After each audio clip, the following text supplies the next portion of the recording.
देखें, सबसे पहले तो मैं मुअज़्ज़ज़ अदलिया का शुक्रिया अदा करूंगा कि आज उन्होंने बच्ची की कस्टडी कायल की है और बच्ची खुद डायरेक्टली आके कोर्ट के अंदर बताएगी कि वो क्या चाह रही है। पिछले 2.5 महीने से जो मेरी बच्ची के साथ मुलाकातें हो रही हैं उसमें बच्ची मुसलसल ये फरियाद कर रही है रो रो के कि मैंने अपने घर, अपने वालिदैन के पास, अपनी बहनों के पास वापस जाना है। तो अल्लाह का शुक्र, अल्लाह ने ये मौका दिया कि अब बच्ची यहाँ पे आएगी और वो खुद बताएगी, और मैं एक दफ़ा फिर मुअज़्ज़ज़ अदलिया का शुक्रिया अदा करता हूँ। अच्छा, इसी अदालत ने आपकी बेटी को कराची मुंतकिल करने का हुक्म दिया था। आज जब समाअत हुई, आप भी मौजूद थी, मुसलसल जब मीटिंग होती है वहाँ जाती हैं, तो अब क्या तवक्को है आपको कि जुम्मे के रोज़ जब बच्ची यहाँ आएगी तो क्या स्टेटमेंट देगी, आपके साथ जाएगी? क्योंकि अदालत ने सवाल भी किए और कहा कि क्या वाकई बच्ची अपने माँ बाप के साथ जाना चाहती है? जी, वो तो जब आएगी तो वो सबको ही पता चल जाएगा कि वो कहाँ जाना चाहती, कहाँ नहीं जाना चाहती।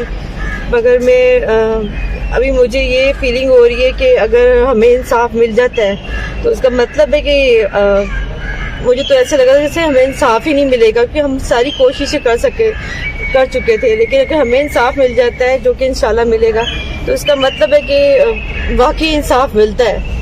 तो मैं बस ये बोलूँगी, बस मेरी बच्ची मुझे दे दें जल्द से जल्द, क्योंकि वो बहुत तकलीफ में और मैं बहुत तकलीफ में हूँ, बहुत ज़्यादा। हमारा पूरा घर बहुत तकलीफ में है, मैं तो यही बोलूँगी। ठीक है, आज नोटिस हुआ है, लेकिन ये सरप्राइजिंग है और अगेंस्ट लॉ भी है। एक तो फैमिली कोर्ट ने कस्टडी इंटीरियम वालिदैन के हवाले से इनकार कर दिया था फर्स्टली, और दूसरी बात मैं सरप्राइज इस हवाले से हूँ और मेरे नज़र में ये मिसकंडक्ट का केस भी है कि एक मैटर जो एप्लीकेशन बिफोर क्रिमिनल कोर्ट ये दरख्वास्त पेंडिंग है कि बच्ची हमारे हवाले की जाए। कोर्ट ने हमें नोटिस करने से पहले ही बच्ची का शेल्टर होम से कंसेंट मालूम करने के लिए भेजा गया था। अब जब वहाँ ट्रांसफ़र एप्लीकेशन पेंडिंग है तो इस कोर्ट को, मुझे पता नहीं है कि कंटेंट में नहीं पड़ा अभी तक, कि बताया गया है कि ये मैटर हमने एप्लीकेशन क्रिमिनल कोर्ट में लगाई है या नहीं लगाई। अगर नहीं बताया गया तो ये मिसकंडक्ट है at the part of the lawyer as well as complainant, जो पिटिशनर इस केस का, कि आप दो रिलीफ दो मुख्तलिफ कोर्ट से कैसे मांग सकते हैं एक जगह पे। जब क्रिमिनल कोर्ट में ये चीज़ पेंडिंग है और वहाँ अंडर प्रोसीडिंग है तो वो चीज़ हाई कोर्ट में इन अ पिटिशन या इन एनी मैनर आप कॉल नहीं कर सकते। ये इलीगलिटी है, इरेगुलरिटी है, और ये कोर्ट सुनने, क्योंकि ऑलरेडी जेर समाअत है वो क्रिमिनल कोर्ट में ADJ 7th के यहाँ यही एप्लीकेशन, आइडेंटिकली एप्लीकेशन। अच्छा, ये बताएं कि अब ये जो जुम्मे को अदालत ने कहा है कि शेल्टर होम से बच्ची को अदालत में लाकर पेश किया जाए, तो इस ऑर्डर के खिलाफ कहीं चैलेंज करने का इरादा है इस ऑर्डर को आपका? पहले तो अभी जो कॉपी लूँ में ऑर्डर पढ़ें, इसमें क्या लिखा हुआ है, फिर हम कोर्ट को बताएं कि किस तरह हो सकता है। हम तो ये चाहेंगे यही कोर्ट इस पे, अगर ये फैक्ट्स छुपाए गए हैं कि उन्होंने क्रिमिनल कोर्ट में एप्लीकेशन मूव की और वहाँ पेंडिंग है और इसी के होते हुए दौरान यहाँ फाइल की है, क्योंकि इस बेंच के सामने फाइल किए, तो मीनिंग देयर बाय ये बहुत बड़ी ग्रॉस मिसकंडक्ट है at the part of the advocate of the complainant, so also complainant. अच्छा, आपका मतलब ये है कि वहाँ पे एप्लीकेशन स्टिल पेंडिंग है? यस, पेंडिंग है, अभी तक पेंडिंग है, उसको डिसाइड नहीं हुई है, तो दूसरी कोर्ट में कैसे फाइल हो सकती है? ठीक है सर, थैंक यू। बिल्कुल ऐसे ही है। वो मुझे उसने मुझसे पूछा कि बाबा नेक्स्ट डेट कोर्ट की हियरिंग कब है, तो मैंने उसे बताया कि बेटा 5 तारीख को आपकी नेक्स्ट हियरिंग है, और इंशाल्लाह ताला देखो 5 को जो है वो चांसेस है कि आप के लिए कुछ हो सकता है।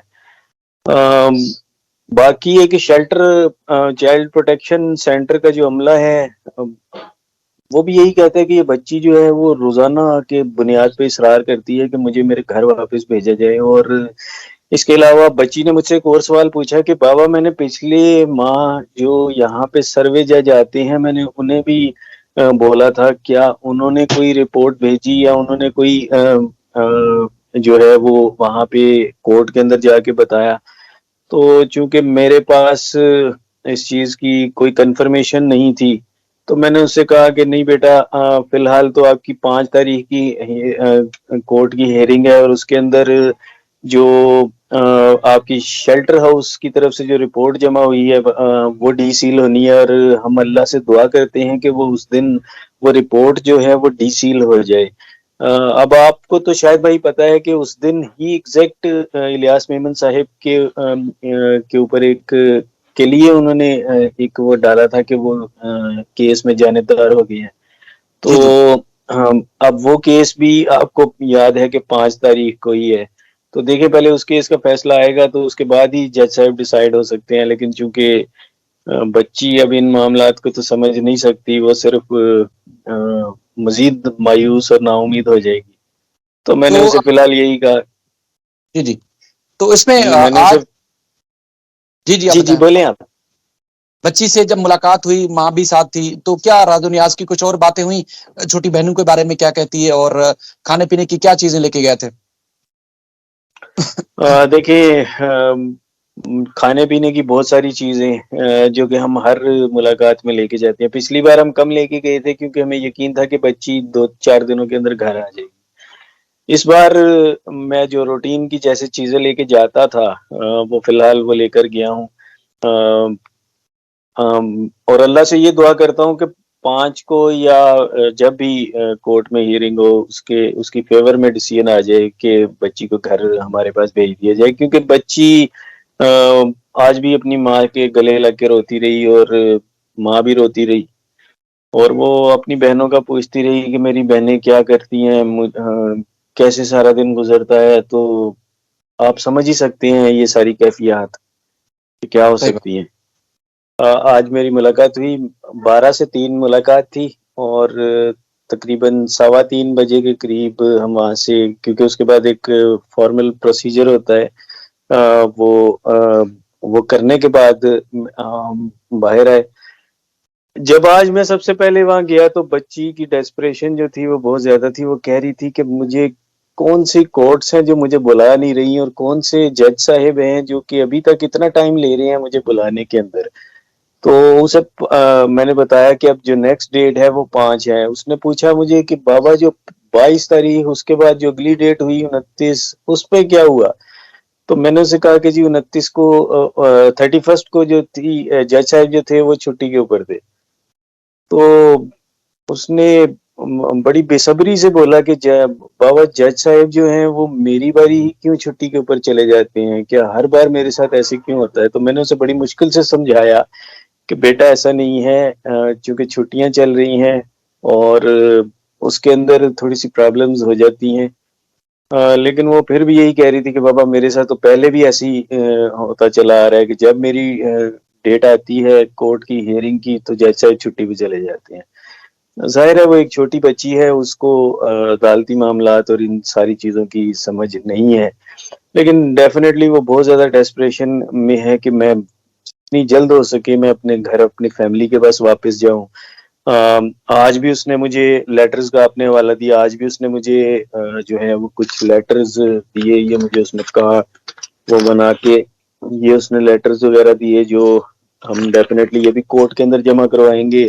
एक ये कार्ड उसने मुझे बना के दिया जो बड़ा प्यारा इस तरीके से खुलता है। जी। हैप्पी न्यू ईयर का ये कार्ड था। अच्छा।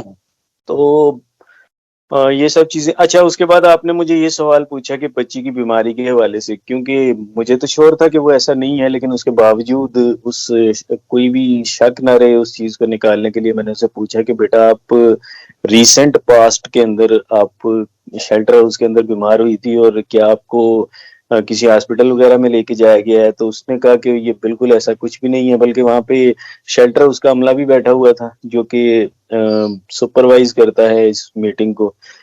तो मतलब बच्ची ने कहा कि ऐसा बिल्कुल भी नहीं है, मैं तो अल्लाह का शुक्र है बिल्कुल तंदुरुस्त हूँ और मुझे तो कई महीने हो गए कि मैंने कोई दवाई भी नहीं खाई।